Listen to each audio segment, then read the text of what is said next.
You have to understand, most of these people are not ready to be unplugged.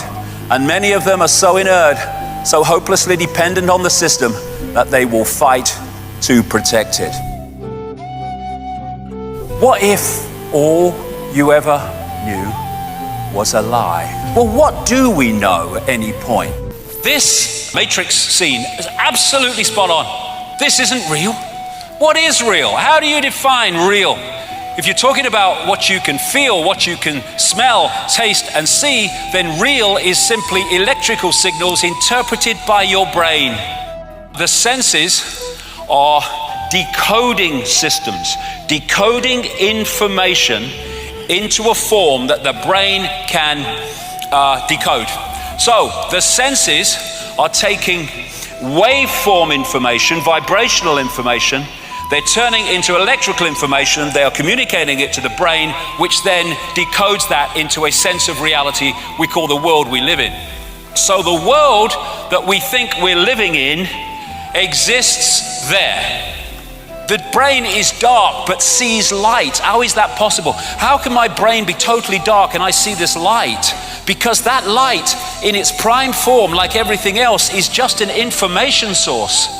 And I'm decoding that information source in here into the visual reality of light, because that's what the information contains. Thus, that's what it manifests when I decode it.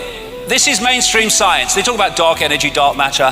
I see that slightly differently, but the principle's the same, what you can see and what you can't see. So you have this massive area of stuff they say exists in this universe, which we can't see.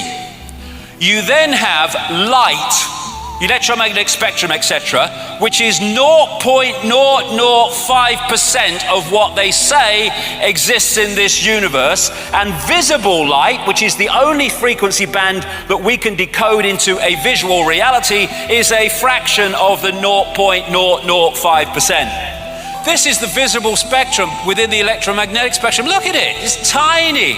And that's all that we can see in what we call the world. You say to most people, can you see everything in the space you're looking at? Well, yeah, mate. You can't see that much of it. So this is right. There is no spoon. It's not the spoon that bends, it is only yourself. Because that spoon only exists in that form when you decode it from energetic information. Information is encoded in what we call light. White light contains all the colors of the spectrum, and colors are frequencies. They're just different frequencies, and when we decode them, we see that color. And we think those flowers are red and yellow. They're not. Nothing has any color. The color is decided in our perception of it by whether it reflects certain frequencies or whether it absorbs certain frequencies. We're only seeing light that reflects. Thus, we're only seeing that color which is reflected by the object, therefore it seems to be that color. This is the scale of the illusion that we think is real. Light radiation is information, and the frequency or wavelength vibration is its delivery system. The information dictates the frequency. And this is really, I think, one of those whoa moments. As the frequency increases, the amount of energy carried by the wave also increases in proportion to the frequency. So, when you open your mind and open your heart, your frequency goes up. Provable fact, measurable. As your frequency goes up, you're now being able to hold and access more and more and more information. And thus you become more aware, more knowledgeable, more insightful, more intuitive.